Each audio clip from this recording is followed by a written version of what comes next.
Hello, I am Gaurav Verma.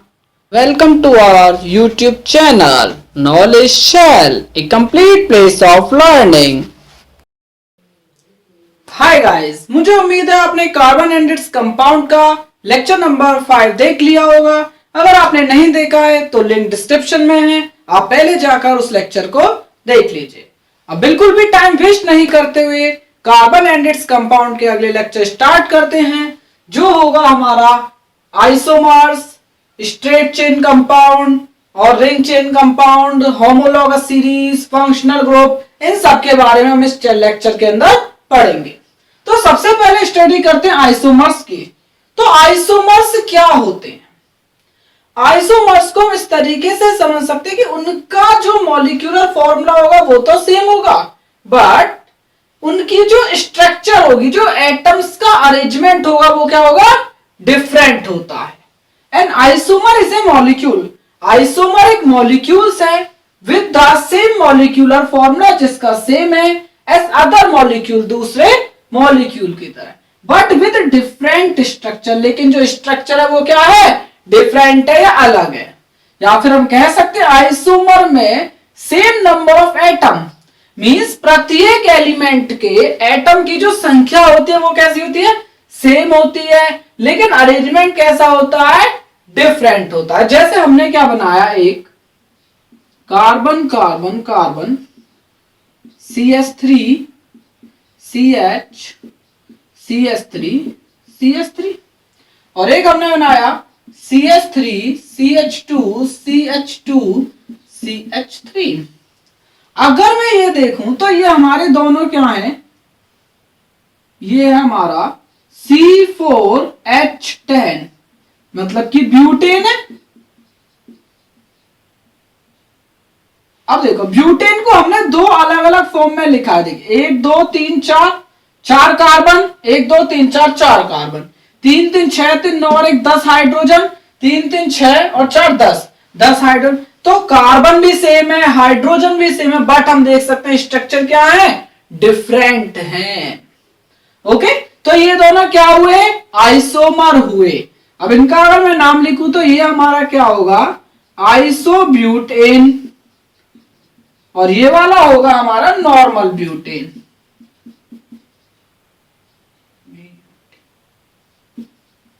ठीक है, इसी तरीके से हम पेंटेन के भी बना सकते हैं। पेंटेन के कितने आइसोमर होते हैं? 3 बनते हैं। एक नॉर्मल बनेगा, एक आइसो बनेगा और एक नियो बनेगा। हम बनाकर दिखा देता हूं।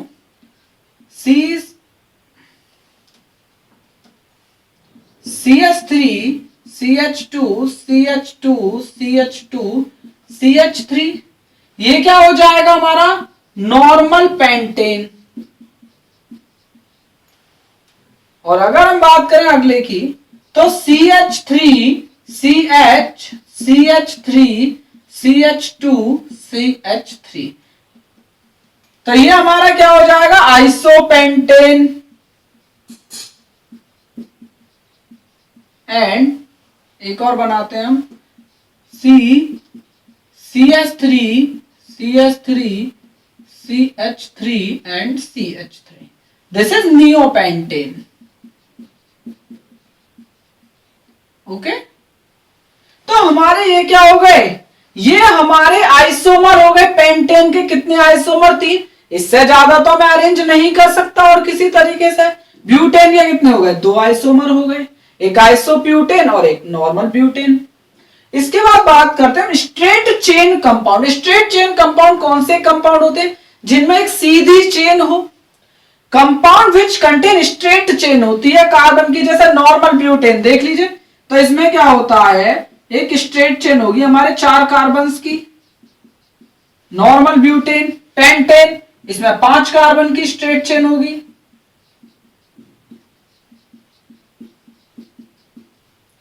अब आते हैं ब्रांच चेन कंपाउंड। तो ये वो कंपाउंड होते हैं जिनमें क्या होते हैं? ब्रांचिंग होती है, मीन शाखाएं होती हैं। जैसे आइसोब्यूटेन, इसमें देख सकते हो आप, ये क्या है हमारी? एक ब्रांच हो गई। आइसोपेंटेन, इसमें देखिए ये ब्रांच हो गई, और नियोपेंटेन, इसमें ये 2 ब्रांच के तौर पे हो गए, एक और एक 2, इस तरीके से होते हैं।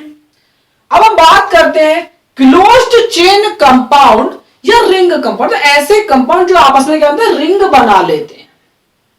मतलब जो कार्बन कार्बन की हमारी चेन होगी ना, वो चेन एक रिंग के रूप में होगी।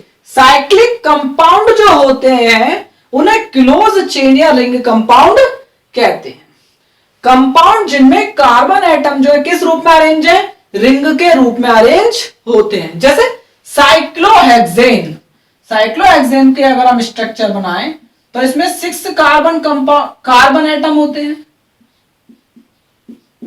और प्रत्येक कार्बन से एक एक हाइड्रोजन लिंक, मतलब दो दो हाइड्रोजन लिंक होते हैं। ये देखिए, और अगर हम रिंग देखें तो हमारी कितने, 1 2 3 4 5 6, 6 कार्बन की 6 साइड है, साइक्लोहेक्सेन है। ओके, अगर साइक्लोपेंटेन देखते हैं हम तो इसमें क्या होगा, 5 कार्बन की एक रिंग होगी, ये देखिए, और प्रत्येक कार्बन से दो दो हाइड्रोजन अटैच होंगे।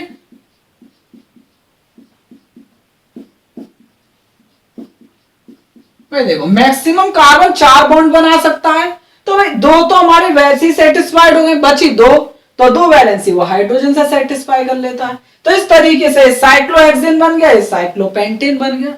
अगर हमें इनकी इलेक्ट्रॉन डॉट स्ट्रक्चर बनाने को आती है तो हमें क्या करना है कि प्रत्येक बॉन्ड को हटा करके बस आपको क्या करना है, 2 इलेक्ट्रॉन लगा देने हैं, और उस तरीके से हमारी क्या हो जाएगी, इलेक्ट्रॉन डॉट स्ट्रक्चर इनकी बन जाएगी। आपको, आप बना के देखना, अगर आप नहीं बना पाते हैं तो आप कमेंट में बता सकते हैं, मैं आपको बना के बता दूंगा।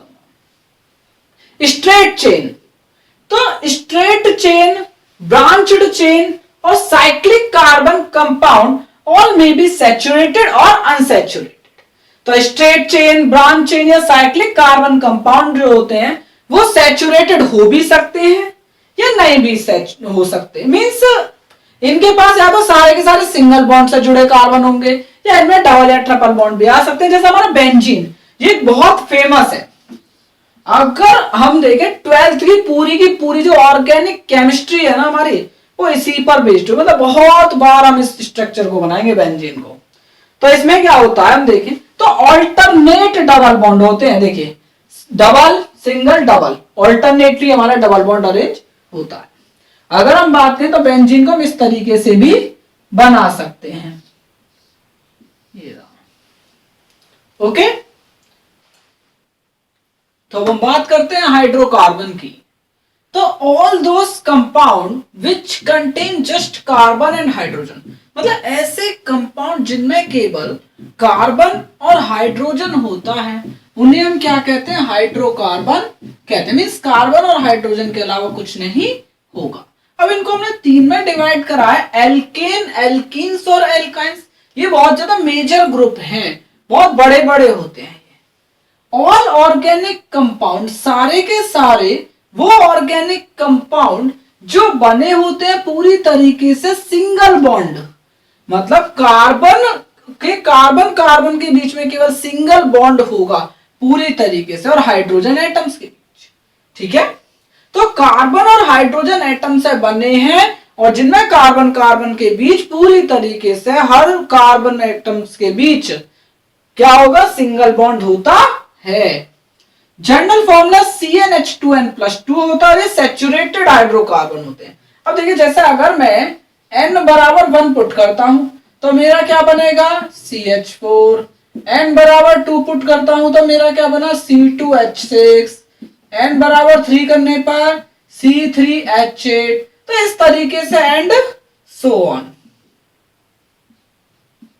बहुत सारे हमारे बनते चले जाएंगे।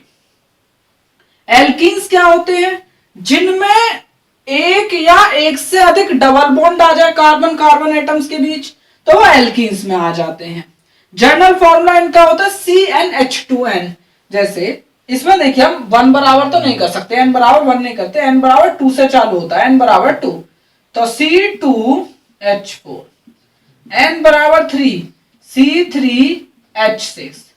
n बराबर 4 C4H8, और सोन, और बहुत सारे हो जाएंगे।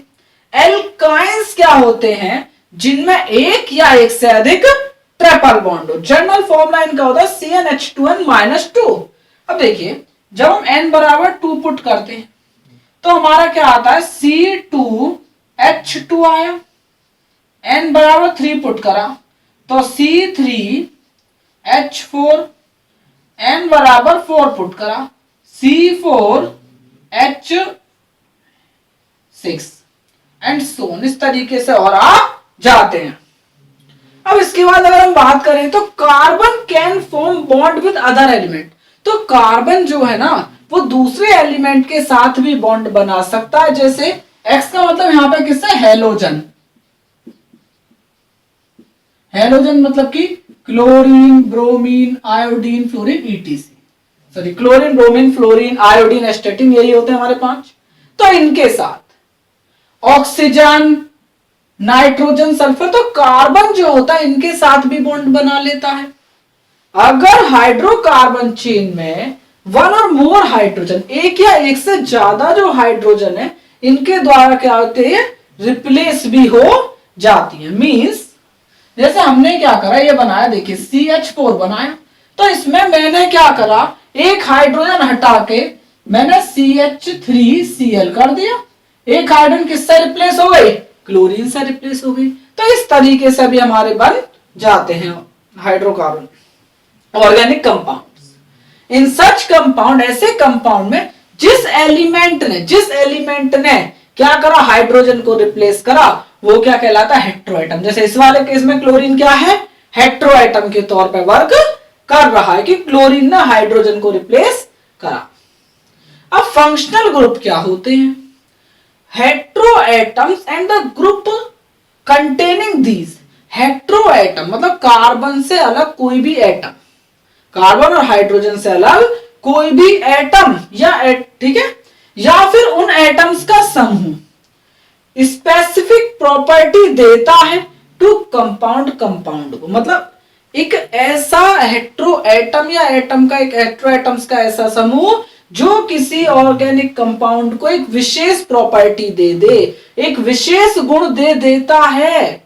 ठीक है, बहुत सारी विशेष प्रॉपर्टी, विशेष गुण दे देता है। वो इस चीज पर निर्भर नहीं कर रहा कि कार्बन की जो लेंथ है, मतलब चेन की जो लेंथ है वो कितनी बड़ी है, किस तरीके से अरेंज है, इस पर वो निर्भर नहीं करता। वो फंक्शनल ग्रुप क्या करेगा, कुछ विशेष प्रॉपर्टी दे देता है। ठीक है, तो ऐसे ग्रुप को हम क्या कहते हैं, फंक्शनल ग्रुप कहते हैं। मतलब फंक्शनल ग्रुप एक ऐसा ग्रुप होता है जो किसी कार्बन कंपाउंड को कुछ विशेष प्रॉपर्टी दे देता है, स्पेसिफिक प्रॉपर्टी दे देता है। वो डिपेंड नहीं करता कि कार्बन की चेन कितनी लंबी है, कार्बन की चेन कैसे साइक्लिक है, ब्रांच है, इस पर कोई निर्भर नहीं करता। जैसे हेट्रोएटम देखिए हमारे क्लोरीन और ब्रोमीन, इनकी क्लास क्या होती है, अगर हमारा क्लोरीन या ब्रोमीन आ जाए, ठीक है, हाइड्रोजन को रिप्लेस करके, तो हमारे हेलो एल्केन बनते हैं। अब जैसे अगर क्लोरीन आया तो क्लोरो एल्केन, ब्रोमीन आया तो ब्रोमो एल्केन। फंक्शनल ग्रुप, अब इसमें क्या है, क्लोरीन और ब्रोमीन है, ये सब्स्टिट्यूट्स होते हैं, हाइड्रोजन की जगह आ जाते हैं। अब जैसे ऑक्सीजन अगर हेट्रोएटम के तौर पर तो 4 क्लास, एल्कोहल, इसमें फंक्शनल ग्रुप OH आपको मिलेगा। एल्कोहल में फंक्शनल ग्रुप कौन सा मिलेगा, OH मिलेगा। एल्डिहाइड में CHO मिलेगा, कीटोन में C डबल बॉन्ड O मिलेगा, और कार्बोक्सिलिक एसिड में COOH मिलेगा। ये जो है ये हमारे बहुत बहुत ज्यादा इंपॉर्टेंट हैं। जब हम IUPAC नोमेनक्लेचर पढ़ेंगे उस दौरान ये हमारे यूज में आएंगे, और ये हमारे लिए बहुत बहुत बहुत ज्यादा इंपॉर्टेंट है, महत्वपूर्ण है। एकदम अच्छे से आपको याद रखना है। एल्कोहल का symbol OH, aldehyde CHO, ketone C double bond O, carboxylic acid COOH। तो हम बात करते हैं homologous series. A series of compounds की एक ऐसी सीरीज इन विच जिसके अंदर the same functional group substitute from hydrogen in carbon chain is called homologous series. तो होमोलॉगस सीरीज एक ऐसी सीरीज होती है जिसके अंदर क्या होता है कि सेम फंक्शनल ग्रुप जो होता है पूरी कार्बन चेन की सीरीज है उसमें से सब्स्टिट्यूट करा देता है। A series of compound with same function. कैसा फंक्शनल ग्रुप होगा? सेम फंक्शनल ग्रुप जो होगा वो कार्बन की चेन में से क्या करेगा? सब्स्टिट्यूट करा देगा, हाइड्रोजन को अलग हटा के खुद लग जाता है। जैसे अगर मैंने एक होमोलॉगस सीरीज ली यहाँ पे एल्केन की, ये क्या एल्केन की होमोलॉगस सीरीज हम देख सकते हैं CH4 C2H6 C3H8 CnH2n+2। इसमें से क्या होगा? देखिए यहां से एक हाइड्रोजन इसने OH ने हटाया और खुद आके लग गया OH। यहां से एक हाइड्रोजन हटी C2H5OH C3H8 C3H7OH। तो इसमें क्या देख सकते हैं कि हम सेम फंक्शनल ग्रुप ने कार्बन की चेन में से हाइड्रोजन को अलग हटा के खुद आकर के लग गया, मीन्स उस हाइड्रोजन के सब्स्टिट्यूएंट के तौर पर वो लग गया है। The succeeding member differ by CH2 and molecular formula 14U।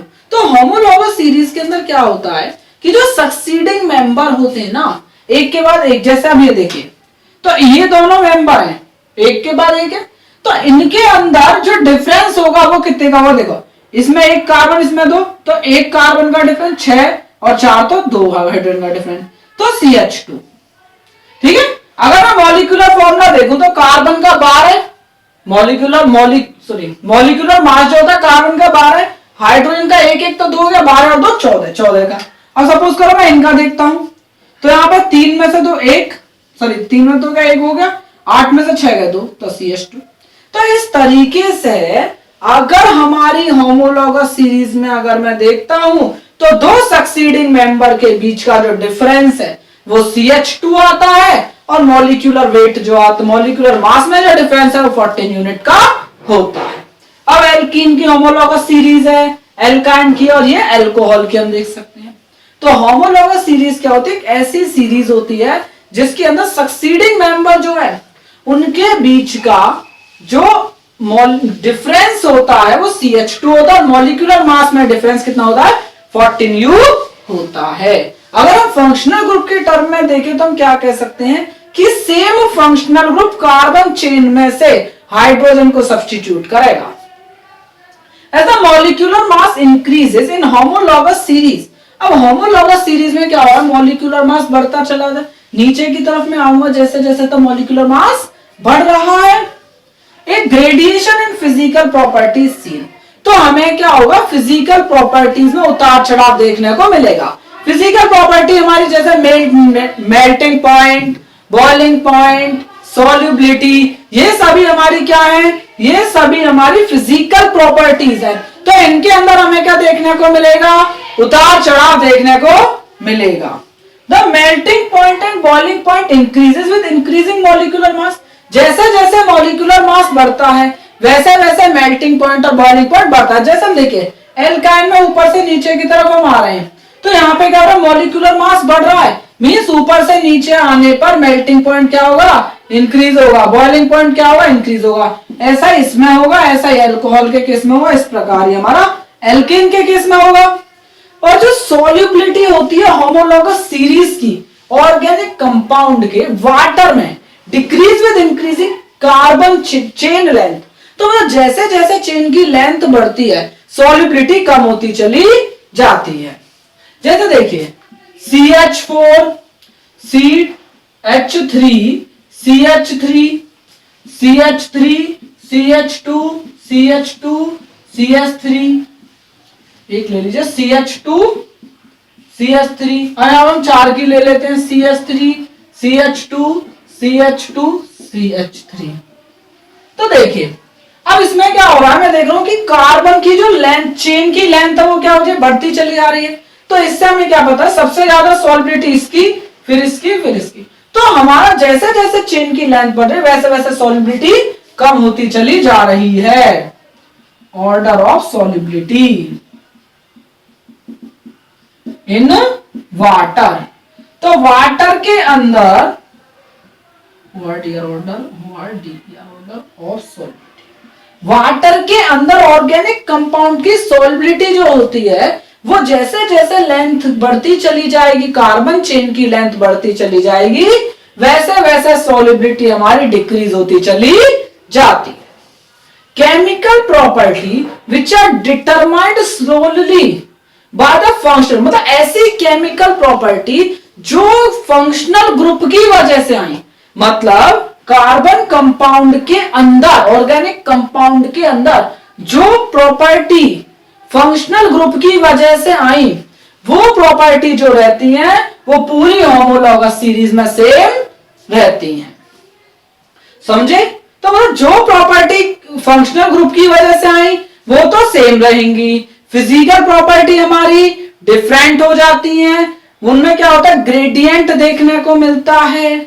ठीक है, और हमने 4 तरीके की होमोलॉगस सीरीज देखी, और इसके अलावा हम और भी बना सकते हैं, जैसे कीटोन की बना सकते हो आप, कार्बोक्सिलिक एसिड की बना सकते हो, और हेलो एल्केन्स की बना सकते हैं, जैसे क्लोरो एल्केन की, और हमारी आयोडो एल्केन की, ब्रोमो एल्केन की, और इट इज बहुत सारे, जैसे जैसे हम आगे क्लास में बढ़ते चले जाएंगे वैसे वैसे हमें पता चलते चले जाएंगे। तो हमारा ये वाला जो लेक्चर है यहीं पर फिनिश होता है।